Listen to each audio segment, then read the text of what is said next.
sure by now, you've all heard about the geomagnetic storm in May of 2024. This was the largest one that had happened in over 20 years. An unusually strong solar storm heading toward Earth could potentially disrupt power and communications. Strong solar flares capable of disrupting satellites, power grids here on Earth. Now, if you don't know what a geomagnetic storm is, I'm just gonna attach this video here to explain. So what is this? Basically, the sun goes through these 11-year cycles.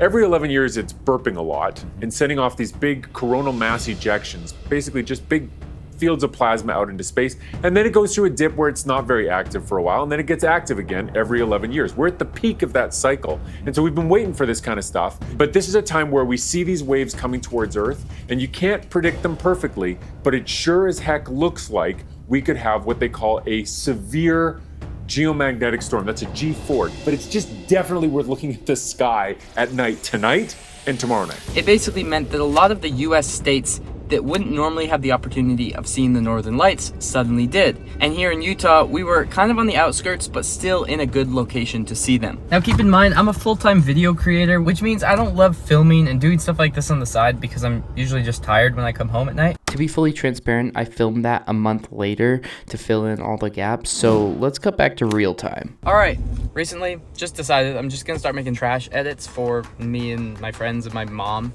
So hi mom. Don't expect anything special with these videos. This is the point where I didn't really know what else to film, so instead I just took a video of me putting my dirt bike gear on. Also, I just recently had the bright idea to put an Insta360 on the chin mount of my helmet, and so I found this long, weird looking attachment, and then that hooks to the Insta360 and it holds it like a foot away from my face and kind of blocks my view and makes it hard to see everything. You gonna ride in those? Are you not riding in yours? This is John. John and I live together, which means basically anything I'm doing, John's doing with me. He's also about 1.5 feet taller than I am, so anytime I stand next to him, I feel really short. It's also like 30 degrees and it's literally May, and I don't understand why Utah can't just make up its mind and give us summer. The most wonky looking... Dude, do you ever replace your screen protector? No, it's destroyed. All right, we're gonna cut to this. This is about the time in the edit where I realized I forgot the GoPro and Insta360 at work, which meant I had to go back out to my truck, drive back to work, and pick it up. Got the GoPro case, got the GoPro, and I got the Insta360. On the way back, I enjoyed this sunset, and I tried taking a video for you guys, but then I got blocked by a giant overpass. But it's fine, because I was almost home anyway, and I already wanted to just edit the video. Our first stop was to get gas, and then from there, we rode up the canyon a little ways. We came up behind the Subaru that wouldn't let us pass, so I passed him in a wheelie anyway. All right, so John's been trying to do this hill climb for like a whole year, and then he finally got it. This is him finally getting it. Keep in mind, he's been trying to do this for over a year. Right about here, I thought he was gonna crash for sure, but then thankfully he saved it and successfully made it to the top. He even had a full audience of teenagers cheering him along the way. I actually think they were way more excited than he was that he made it up. But anyway, this was him going up the second time, and he did really well at the bottom, but then when he got to the top, things changed. Yeah. Let's run it back in slow-mo.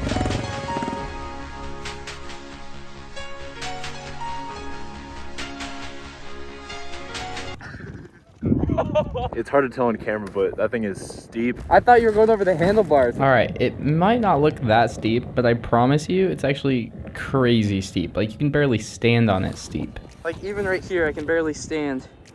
Yeah, but it's all like loose gravel. Anyways, from there, we just rode up the canyon a little ways. This is actually what I do almost every night because it's probably the most therapeutic thing in my life.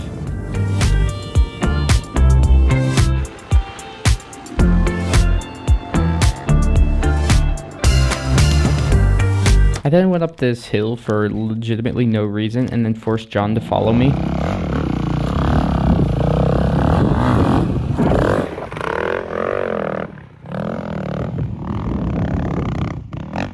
Needless to say, he was pretty excited to make it to the top.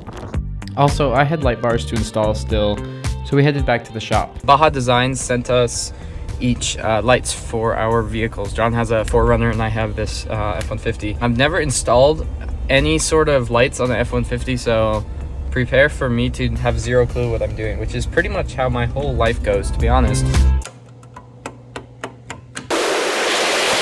All right, here's the deal.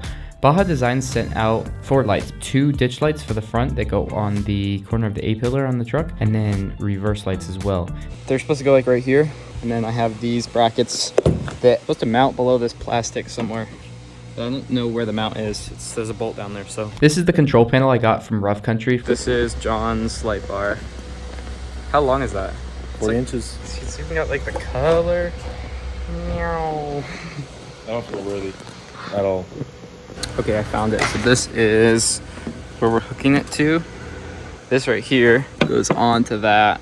So now, because this is boring, I'm just gonna fast forward. And this is where I actually got tired of filming, so I just put down my phone and the GoPro and let it run until it went dead. And then I just went home, just like that. Didn't even take any more videos or anything. That's why the screen's black. However, the next day I took this video to show you guys that they did install perfectly, and they are indeed crazy bright. So thank you, Baja Designs. By now, it's roughly 12:30 in the morning, so I get home and go to bed. But then I got a text.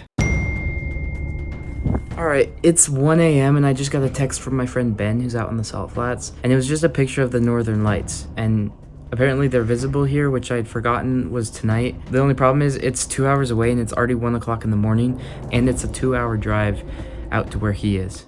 So I did the most logical thing that anyone would do, and I got out of bed, got some needed essentials, and started my 2-hour drive in hopes of possibly seeing the northern lights, because all my life I've wanted to see them, and this is the first opportunity I actually got. This is me driving out there because I didn't take any videos, so I just made this animation. Actually, I lied. I did take this picture about halfway where you can just faintly see them. By the way, this is my friend Ben. He's kind of like a nomad that's addicted to Red Bull. He also lives in his truck.